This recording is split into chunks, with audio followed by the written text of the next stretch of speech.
I always wondered, if that day had never happened, would my life have turned out differently?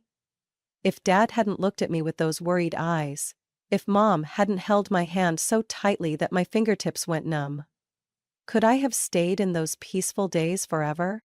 But life doesn't deal in what-ifs. That day came, and it changed everything. I was only 8 years old when I received the bad news. That day, I sat on the old wooden chair in the kitchen, my feet still too short to reach the floor, swinging in the air. My parents sat across from me, their faces more serious than I had ever seen before. My father, the strong man who used to lift me high into the air whenever I ran to him, suddenly looked fragile. "Sophia, sweetheart," my father's voice was hoarse, as if each word was a heavy stone pressing on his chest. "Daddy has something important to tell you." Cancer. A short word that carried the weight of an entire world crashing down on an 8-year-old child. I didn't fully understand what it meant, but I was smart enough to recognize the fear in my mother's eyes. The months that followed turned our little home from a place of warmth into a revolving door for doctors, nurses, relatives, and well-meaning, but empty words of encouragement. I watched my father, the man who once carried me on his back through the summer fields, grow weaker with each passing day. His illness consumed him like a slow, merciless storm. Mom tried to keep things normal. She still cooked his favorite dinners, played his beloved jazz records, and smiled at me every morning. But I wasn't naive. I knew that every night, after she thought I had fallen asleep, she cried behind their bedroom door. I would sit outside, hugging my worn-out teddy bear, wishing I could say something, anything, to ease her pain. Dad passed away when I was 10. I don't remember much about the funeral except for the overwhelming sea of black, and the way Mom's hand gripped mine so tightly it hurt. I thought, at the very least, we still had each other. But just a week later, I realized how wrong I was. 1 week after the funeral, Mom sat me down again. But this time, her expression wasn't just sorrowful. It was distant. "Sophia, I've spoken to Grandma." Her voice was soft, but I didn't like the way she looked at me, as if I were a burden instead of her daughter. "I think it would be best if you stayed with her for a while, just until I can get everything sorted out." The words hung in the air like a needle piercing my skin. I didn't understand. I thought Mom and I would get through this together. I thought that even though Dad was gone, I still had her. "Why can't I stay with you?" I asked, my voice barely more than a whisper. Mom sighed and reached out to brush my hair, but the gesture felt hollow. "I just need some time, Sophia. I can't do everything right now." The next morning, Grandma arrived to pick me up. I didn't take much with me, just a small suitcase with a few clothes and the teddy bear Dad had given me on my 7th birthday. Mom didn't come outside to see me off. As Grandma's car pulled away, I turned my head, hoping for one last glimpse of her through the window. She was nowhere to be seen. Grandma's house wasn't far, just a 20-minute drive, but it felt like I had been taken to an entirely different world. My grandmother, Helen, was a strict but kind woman. When we stepped inside, she simply said, "You can consider this your home." She never spoke about Mom, never asked me how I felt about being left behind. But she showed her love in quiet ways, making my favorite chicken soup, knitting me a scarf as winter approached, telling me stories about Dad when he was a boy. Still, I kept waiting. At first, Mom called every week. "Things aren't settled yet, but I'll bring you home soon." Weeks turned into months. Each time I asked when I could return, she always said, "Just a little longer, sweetheart, I promise." But that promise never came true. After 6 months, I stopped believing her. I had given up hope that my mother would ever come back for me. After 6 months of waiting in vain, I accepted that Grandma Helen was the only family I had left. But then, one afternoon in March, as I was doing my homework at the kitchen table, an unfamiliar car pulled up in front of the house. I peeked out the window and saw Mom stepping out of a silver sedan. She looked different. Her hair perfectly styled, her makeup flawless, and her beige dress giving her an air of sophistication I barely recognized. But it wasn't her polished appearance that made me hesitate. It was the man still sitting in the car. Mom practically rushed into the house, her face lit up with excitement. So different from the grieving woman I remembered. "Sophia, sweetheart!" She grabbed my hands, her voice filled with a giddiness that felt foreign. "I have the most wonderful news. I got married." I blinked, feeling as though the room had tilted. "You're going to have a new family, a new father, and 2 sisters, isn't that amazing?" I didn't know how to react. For 6 months, I had waited for Mom, believing she would take me back to the home I had shared with Dad. But now she was telling me I had a new family. A new father. Grandma Helen stepped into the room, arms crossed, her sharp gaze fixed on my mother. "Sarah, this is the first time you've shown up in 6 months, and now you think you can just take the girl back like nothing happened?" Mom forced a smile. "Mother, I know this is sudden, but this is what's best for Sophia." I wasn't sure what that meant, but when Mom pulled me toward the car, I knew I didn't have a choice. The new house was bigger, more modern, but it didn't feel like home. Standing on the front steps were 2 girls my age, Madison and Chloe, my stepfather's daughters. Both wearing identical pink dresses, their blonde hair perfectly curled like porcelain dolls. "Hi there," Madison said, her voice dripping with fake sweetness. "We've heard so much about you," Chloe added, but there was something in her eyes that made my skin crawl. Behind me, Mom placed a hand on my shoulder, beaming. "We're going to be one big happy family." But when I met Madison and Chloe's gaze, I knew it was nothing but a lie. Mom's wedding took place just 3 weeks after I moved in. The ceremony was extravagant, decorated with white roses and scented candles, something straight out of a bridal magazine. Madison and Chloe wore matching ivory bridesmaid dresses, their smiles bright as they stood beside my mother. Me? I was nothing more than a stranger at my own family's event. Mom had picked out a pale blue dress for me. Simple, plain, and completely out of place against the elegant color scheme. When the photographer called for a family portrait, I quietly stepped toward my mother. But before I could settle in, Madison and Chloe wedged themselves between us, forcing me to the edge. "Careful, Sophia," Madison whispered, her voice light as air but full of meaning. I was nearly invisible in the wedding photos. When the pictures were printed and framed throughout the house, I had to squint to find myself, tucked away in a corner, like an outsider, rather than my mother's daughter. That Christmas only cemented my place in the family. Under the glittering Christmas tree, Madison and Chloe eagerly tore into their presents. Large boxes, wrapped in bright red ribbons. Their delighted squeals filled the room as they uncovered brand new iPads, designer sneakers, and expensive handbags. I carefully unwrapped mine, a cheap phone and a few bargain bin clothes I recognized from the clearance rack. Mom smiled as she watched me. "I thought you'd like it, Sophia. Your old phone was so outdated." I said nothing. I knew there was no point in arguing. But the unfair gifts were only the tip of the iceberg. The real cruelty happened in silence. One day, I found the necklace Dad had given me, snapped in half.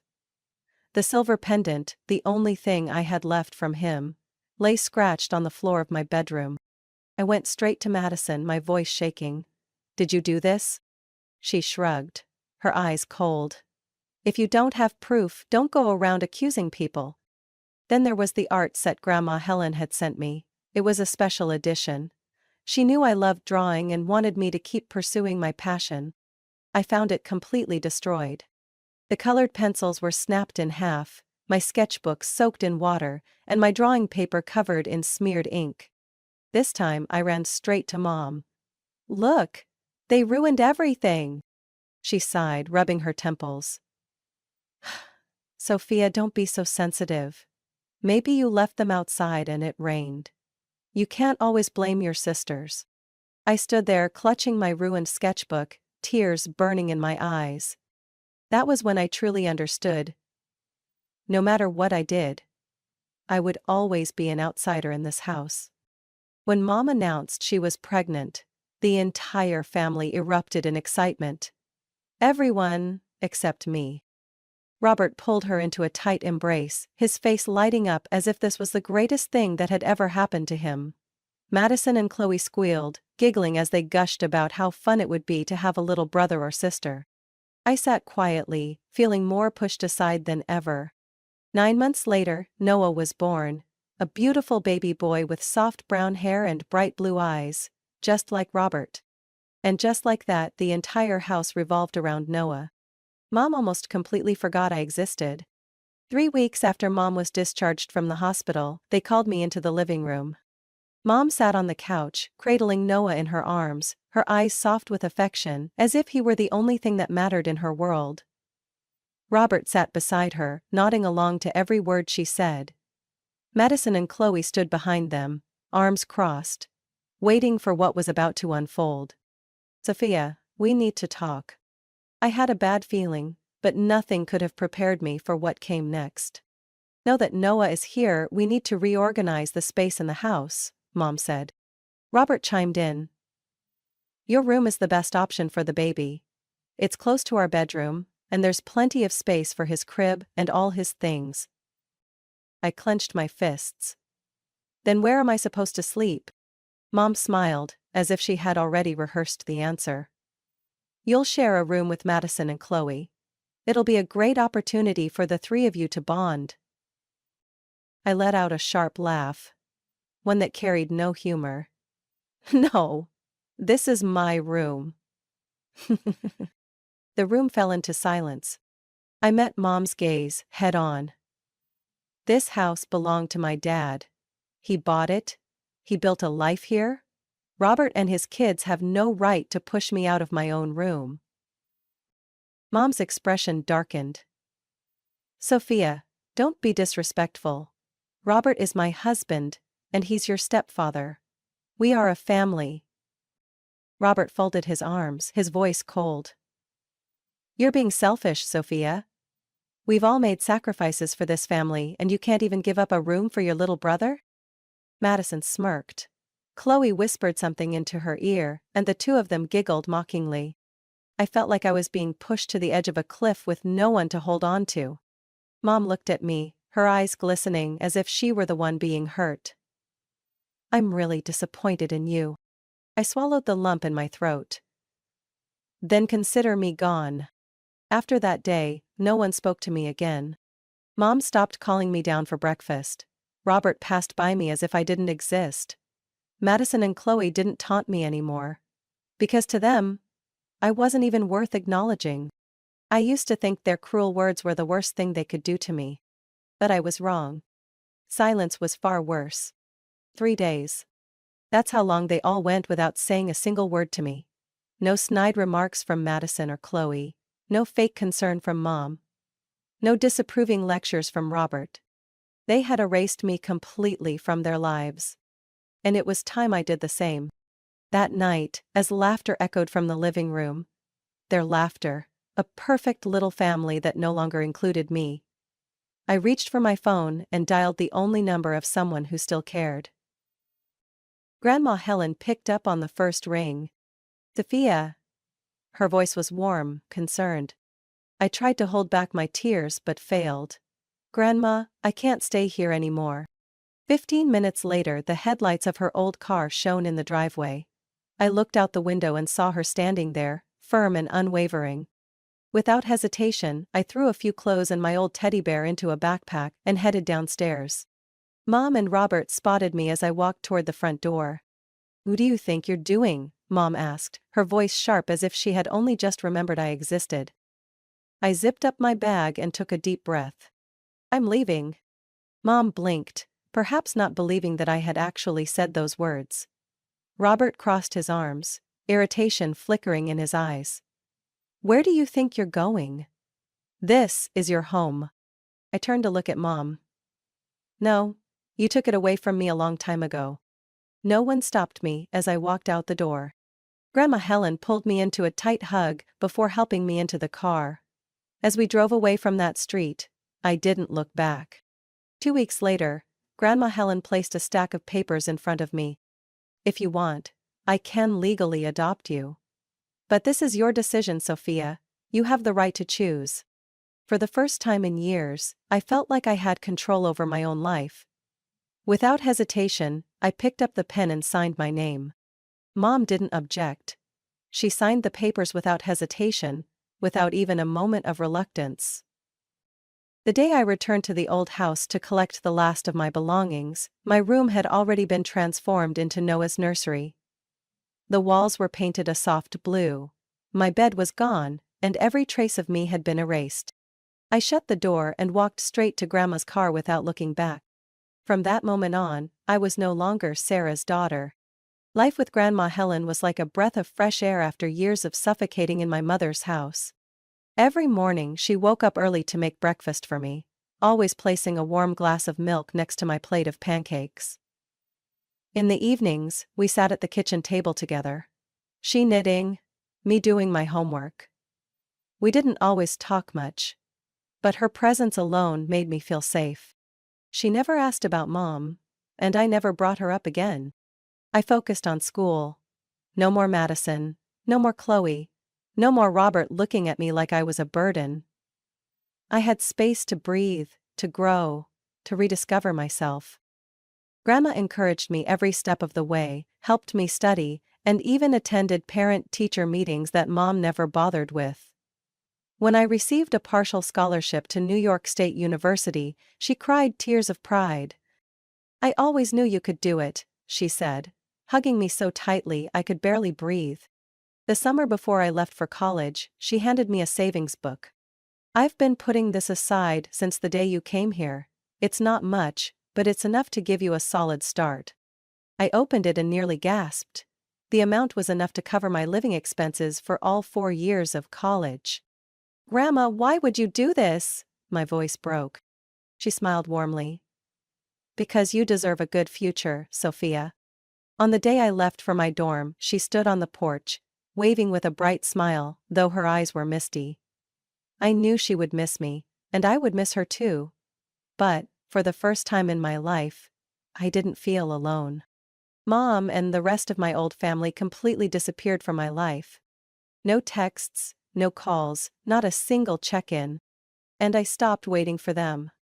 The call came on a December morning while I was buried in my senior thesis at the library. "Sophia?" Grandma Helen's voice was weak, a far cry from the strength I had always known. "I need to talk to you." I took the earliest bus home, but by the time I arrived at the hospital, she was too weak to sit up. "Don't worry. I've lived a full life." Her frail hand squeezed mine, thin and cold. I shook my head, swallowing back tears. "You have to stay with me, Grandma." She only smiled. "You're strong enough to walk on your own now, Sophia. I'm so proud of you." 2 days later she passed away in her sleep. At her funeral, as I accepted condolences and comforting hugs from relatives and friends, I thought I would finally be left in peace. But then, they showed up. Mom, Robert, Madison, Chloe, and Noah. 7 years. 7 years without a single call, without a single message. Yet here they were, standing in front of me, looking somber. But there was no trace of the pain I had endured in their eyes. Mom was the first to speak. "Oh, darling, I'm so sorry about your grandmother. She was a wonderful woman." I nodded, saying nothing. "How have you been?" she asked, her voice a tempting warmth. I looked at her, then at the familiar faces behind her. Madison and Chloe were no longer teenagers. They had grown into young women, still beautiful, but carrying the same arrogance and insincerity I remembered all too well. Noah, the child who once took my room, was now an 8-year-old boy. He stood close to Robert, his eyes studying me with curiosity, as if I were a stranger. Finally, Mom smiled. A bit forced, a bit hesitant. "Would you like to have dinner with us? Our family has been apart for too long." That word echoed in my head. Family? I looked at Mom, at Robert, at Madison and Chloe. They were no longer my family. But I didn't answer right away. I simply gave a small smile. without any promises. I spent the entire week thinking about Mom's invitation. Would you like to have dinner with us? Our family has been apart for too long. That word. Family. A real family wouldn't abandon their daughter. A real family wouldn't stay silent for 7 years, and then suddenly appear just because of a funeral. And yet, I wanted to face them. I wanted to look them in the eye and see what they truly thought after all these years. So, I agreed. We met at a small Italian restaurant downtown. I arrived a few minutes late, just enough to observe them from a distance. Mom sat there, her hair still perfectly styled as it had been on the day she remarried, but the years had begun to leave traces around her eyes. Robert looked the same. Composed, dignified, but older. Madison and Chloe chatted easily, unchanged from the last time I saw them. Still close, still inseparable. Still no space for me between them. Noah had grown, but there was no familiarity in his eyes when he looked at me. He knew nothing about me except for whatever stories this family had told him. I walked to the table, and the conversation began. Mom talked about the past years, about their lives. Robert talked about work.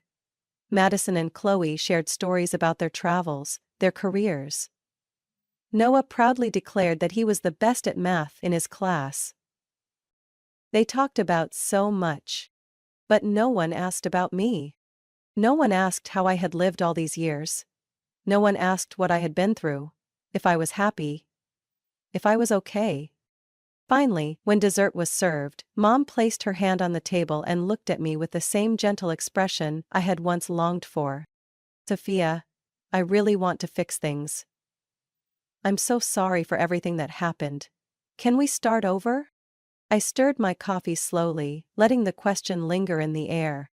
Then, I finally looked up and gave her a soft smile. Mom, do you actually remember what happened? Her fingers tightened slightly. Of course I do, but, you know, everyone makes mistakes. What matters is that we're here now, right? I set my spoon down, my voice calm. No, Mom. We are not a family anymore. The air in the room shifted instantly. Robert cleared his throat. Madison and Chloe stared at me wide-eyed. Mom looked stunned, as if she had never considered that I might say those words out loud. I picked up my bag and stood. Thank you for dinner, but I don't need to fix anything with people who left me when I needed them the most. Then, I walked out of the restaurant, leaving behind a family that was no longer mine. I thought that after that dinner, everything would be over. I had rejected them, severed ties that no longer held any meaning. But as it turned out, they weren't as willing to let go as I was. Mom started calling more frequently, her voice softer than I had ever remembered. At first, she asked simple things. How my job was going, if I ever felt lonely, if I missed my family. But soon, the conversations began shifting toward money. Sophia, your stepfather and I are having some financial difficulties. You know, Noah is growing so fast, he needs so many things. It's just a small amount. You can help your family, right? At first I didn't think much of it. I sent a little money to fix their car, another time to help with a bill. It wasn't much, and Mom always thanked me like I was their savior. Then Madison and Chloe started reaching out. Suddenly, they were friendly, inviting me for coffee, talking about struggles at work. They weren't the same cruel girls I once knew. They were my sisters, caring about me. Or so I thought. Everything changed on a Saturday afternoon. I had just finished a Zoom meeting and went into the kitchen to grab a drink. I left my phone on the table, unlocked. When I returned, the screen was still lit. The call hadn't ended. Mom was still on the line. And I heard everything. Does she suspect anything? Madison's voice, followed by a quiet giggle. No. She still believes us. Mom's voice, disturbingly relieved. But we have to be patient. We can't rush it. Though when can we start asking for more? Chloe sounded impatient. Mom sighed. Slowly. She thinks I'm truly sorry. She's already helping little by little. Once she gets used to it, we can start asking for larger amounts. Robert chimed in, his tone low and calculating. She has more money than we thought. A house? Savings from that old woman. We just need to make her believe that helping family is her responsibility. I froze. But what if she finds out? Madison asked. Mom laughed. A laugh I had never heard before. Sophia has always been foolish. She's desperate for family love. She'll never suspect a thing. My heart pounded against my ribs. Slowly, I picked up my phone and ended the call. My hands trembled, but my mind was clear. They had never truly wanted reconciliation. They only wanted my money. I thought long and hard after hearing that conversation. I could have cut them off immediately, blocked their numbers, disappeared, just like they had once done to me. But no.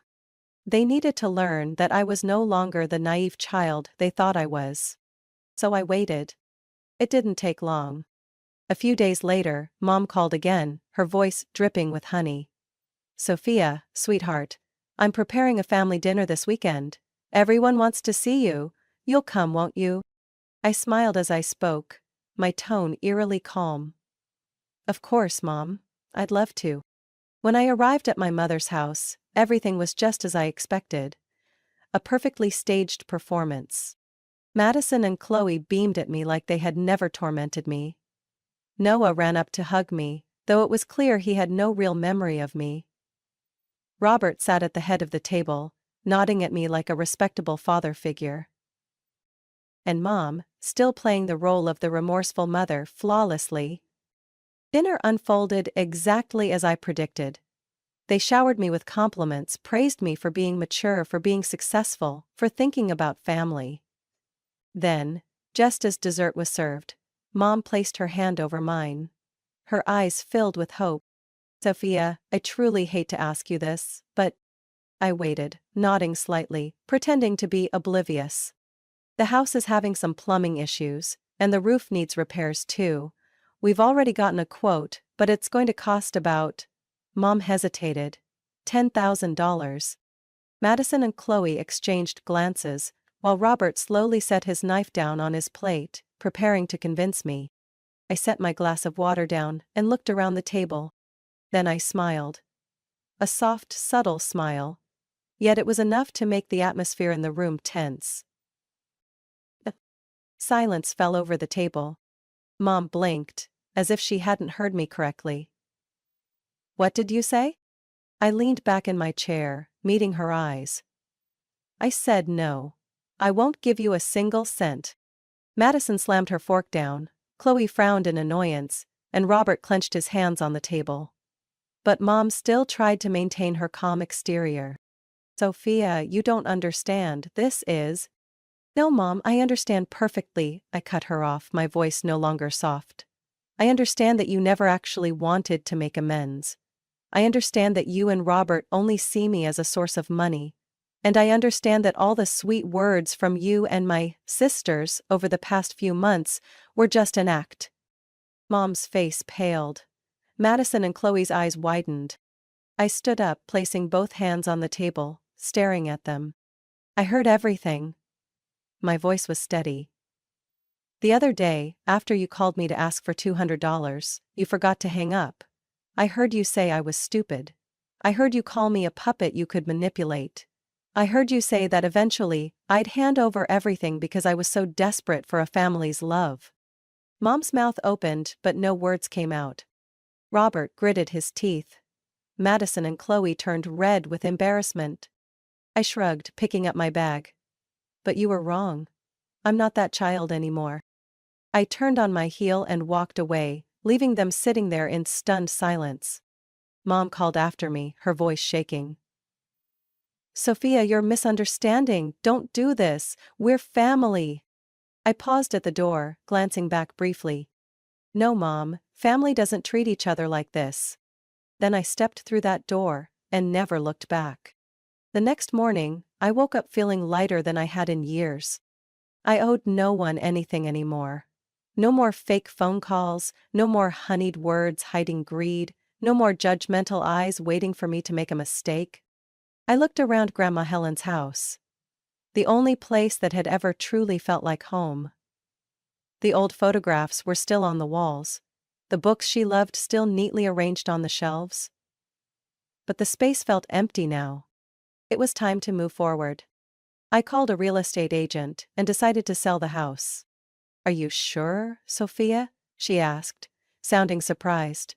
"This is a beautiful home. And it seems to mean a lot to you." I smiled, but this time there was no hesitation. "I'm sure. I'll always carry my memories of Grandma with me. But right now, I need a fresh start." 3 weeks later, I moved to New York. I found a small apartment in Manhattan, not big, but just right for a new beginning. Every morning I walked down the bustling streets, grabbed coffee at my favorite cafe, and breathed in the fast-paced rhythm of the city. I threw myself into work with a renewed energy, truly feeling like I was in control of my life. No more obligations, no more manipulation. No one could take anything from me, ever again. The messages and calls from Mom, Robert, Madison and Chloe slowly dwindled when they realized I was never coming back. I blocked them all. They had forgotten me for 7 years. Now, it was my turn to forget them. One autumn afternoon, as I sat in the park watching golden leaves drift to the ground, I suddenly realized I was truly free. Grandma Helen once told me something that I only now fully understood. Family isn't just the people you share blood with. Family is the people who love you unconditionally, whether you have everything or nothing. And for the first time in my life, I no longer felt alone. I had built my own family. One without betrayal, without manipulation. Just me. And the future I chose. Sophia's story is a powerful reminder that not all blood ties equate to real love. Sometimes, the very people who are supposed to protect us are the first to exploit and hurt us. But the most important lesson Sophia learned is that family isn't defined by blood. It's defined by love and respect. Letting go of the past, cutting off toxic relationships. It's not selfish, it's self-preservation. And it's the only way to find true happiness. What do you think about Sophia's story? Could you forgive a family that abandoned and used you? Share your thoughts in the comments below. And don't forget to follow the channel for more raw, emotional stories about family, love, and life.